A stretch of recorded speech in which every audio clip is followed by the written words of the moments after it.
Hey class, Prof JC here on and welcome you to week 3 Prof JC Leadership Podcast. And this week we're talking about this idea of adding value to the marketplace and to other people. That's what this is all about. Last week we kind of dove into the whole PVM, principles, values, purpose, vision, mission, that this was important for us if we, to really understand. And in this class, what we're going to look at is that mission side of it, right? And the mission side is what we do, right? Purpose is the reason that we exist. Vision is the direction we're going. We can see the outcome, and then our mission are all the steps we have to take in order to do that. Okay, so our mission really is, these are the steps that we take, and my encouragement to you is to flip the script on your mission and make sure that everything you do, every step you take to reach the vision that you're going for, to achieve the purpose that you were designed to achieve, whatever that is, to build a business, to run a nonprofit, to be a pastor, to be a teacher, to go into law, whatever field whatever field you're going into. My dream for you, my hope for you is that as you take those steps, it's consistently about adding value to other people. It's not about yourself. I just came off a training call here just a few minutes ago. It was with the company Inframark. It's a huge water company, $1 billion water company, and I was able to work with some of their leaders today. Phenomenal. It was actually a class on generations. How do we deal with the generations? And at one point we started talking about what the younger generations kind of want and what the older generations want. And the people in the class made a brilliant, they were such a phenomenal group of people. They made a brilliant statement when they were talking about how when we're younger, so much of what people go after is the money, right? It's the titles, it's the money, it's the promotion. But there's something about when you hit 40, that's what we talked about, was the number that we gave there. And I know not everybody in the class is 40, but there's something about when you hit 40, and for some people it's a little younger, whatever, but you start to realize that life isn't going to always be what we think it's going to be. Life isn't always going to be, we're not always going to be around. And for some of us, now I'm going to live to be 100, but I don't know about you, but for some of you, you may not live to be 100 years old. So you might have, actually, once you hit 40, you're going to have less days ahead of you than you have behind you. And so because of that, there's something about that age 40 that you start getting a little bit more focused, and it becomes more about adding value to others. But here's the deal. And here's what we're seeing. And here's the point we tried to make in the call today. Here's what we're actually seeing. A lot of younger people in today's generation, they care about things that 40-year-olds or, my generation, Gen X, what we care about, some of these younger people are caring about in their 20s, this idea of purpose and adding value to others and making sure that we work for companies that are in environmentally conscious, conscious, that's not the right, conscious, not conscience. You get what I'm saying? Environmentally sound. They care about the environment. Okay, you get what I'm saying here. And so here's what I chose. And I want to explain this briefly, and then I just want to dive into a little bit today. For our guide for the next few weeks, we're going to look at the life of a gentleman by the name of Charles Koch.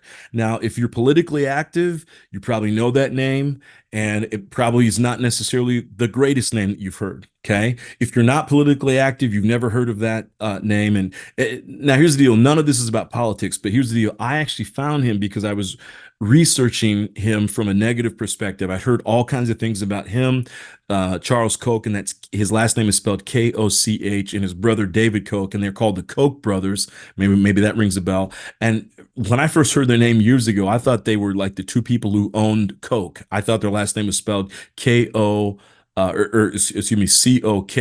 and I thought, okay, are these the people who invented Coca-Cola? Are they heirs of the Coca-Cola brand? Well, that's not what it is at all. It's Koch, and they are people who've built a massive business. Charles Koch specifically, they inherited the business from their father. But here's the deal: I think annual revenues when they inherited the business back in 1967 was $21 million or something along that. Okay, that's what their annual revenues. He Charles Koch became CEO, and he took that company from $21 million in annual revenue, and now they are a $115 billion company, privately held. They fluctuate between 115 to 120 billion dollars. They're privately held. They're the second largest private company in the United States of America. They're the first, or excuse me, the sixth largest private company in the world. So this is a company that is done. So I actually read about their company 2 years ago. I just pulled it up because I was trying to figure out. Everyone said all these bad things about Charles Koch, but I got to be honest with you. Okay, now you may not agree with his politics, and we're not talking about his politics in this class. That's not what this class is about. What I found though, okay, and I'm sure not all of it is correct, but I found from someone who was writing from him looking for the negative, they really talked a lot about who Charles Koch was, and I found him to be an incredible human being who has built his life on principles. Now, you may not agree with all of his principles, and that's okay, okay? But being a part of school and higher ed sometimes means that you subject yourself to opinions that may not be exactly what you think. But again, we're not here to talk about Charles Koch, his political beliefs, or anything he's done in that realm. We're here to talk because he's a very successful businessman who, everything I've studied, he's been married to one person for, his entire life. He's got a great family. He's been a great dad. And again, these are stories that other people have said about him, not that he said about himself. He's an incredible father. He's very humble. He's a billionaire. He could be up in the White House. He's never even visited the White House. He talks about that.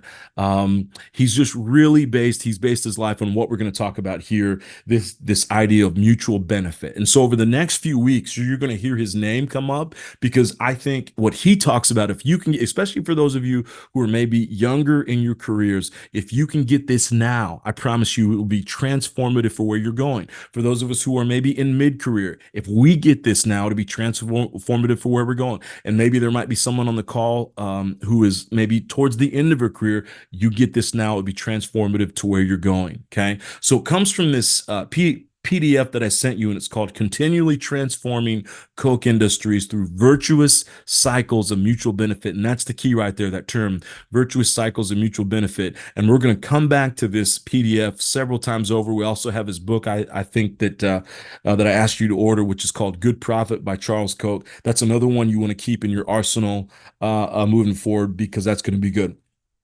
So I'm just going to read a little bit from the framework of success. We're not going to go into too much of it.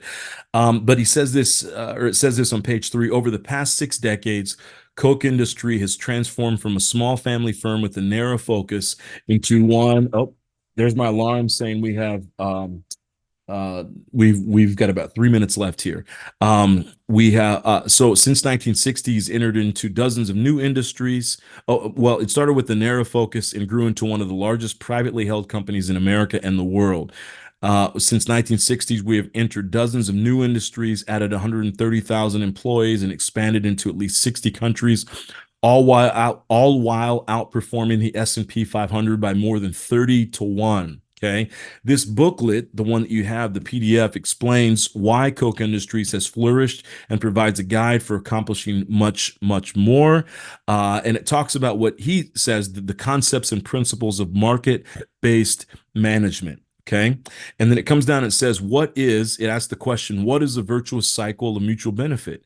And then what it says, it is, so that virtuous cycle of mutual benefit, it is the process by which people and organizations continually build capabilities that create value for others, a never-ending process that generates exponential growth. And again, he can talk about this, and I can read from Charles Koch, because again, he took a company from $21 million in annual revenue, a relatively small company, and he developed it into 115 billion. All while he's still I don't know if he's not the CEO anymore, but he is still the chairman, right? So he still runs the company.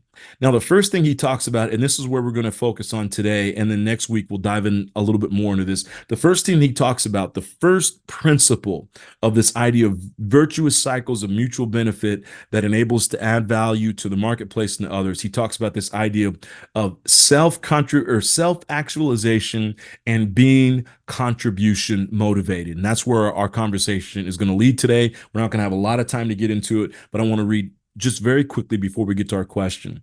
Self-actualization was defined by psychologist Abraham Maslow as realizing your potential. Okay. What he described as everything one is capable of being, or excuse me, one is capable of becoming. Okay, so there's always this process of becoming, and how Charles Koch would say it. And actually, it is my highest value. It's my highest principle in my personal life. It's in my own personal constitution. It is the reason why I exist. And it just says this: what you can be, you must be. So my highest value, my highest principle is to reach my full and highest potential. That's what I'm going towards every day. And my goal is to help as many other people. That's why I teach and do training in the marketplace. All that is to help as many other people reach their full and highest potential as well. Achieving this requires discovering, developing, and utilizing your innate abilities to live a life of meaning.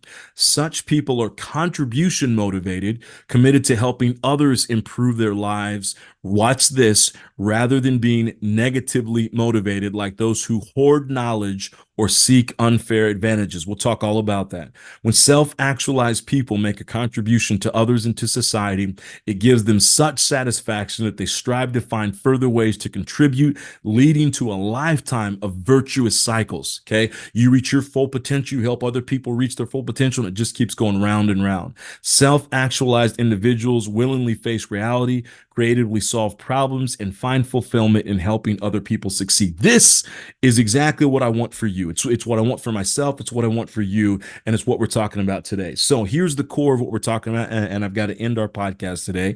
I don't want to get too much past 10 minutes. Adding value to others in the marketplace starts with this idea of virtuous cycles of mutual benefit. I want you to define that based on what we just talked about. Don't go make up a definition. I want you to define what is mutual cycles of virtual benefit. That's number one. Number two is this. I want you to define what is self-actualization. What is self-actualization? Go ahead and define that, okay, based on what we just talked about. And number three, define what does it mean to be what does it mean to be contribution motivated? What does it mean to be contribution motivated? That's number three, based on what we talked about. Don't make up something about this. And then number four is this, the fourth question. And again, you just write this out. You don't have to write complete sentences. Just get the definition in. Number four is this: what does it mean to be negatively motivated? So you've got contribution motivated, and then you've got people who are negatively motivated. Okay, so what does it mean to be negatively motivated? And then the final question is this: why is self-actualization important to leading a life that adds value to the marketplace and to other people? Why is self-actualization important to leading a life that adds value to the marketplace and to other people? I look forward to reading responses today, and I just can't wait to dive into this. How do we live a life of service by adding value to other people? I'll see you in the next podcast. I look forward to reading your responses. Take care.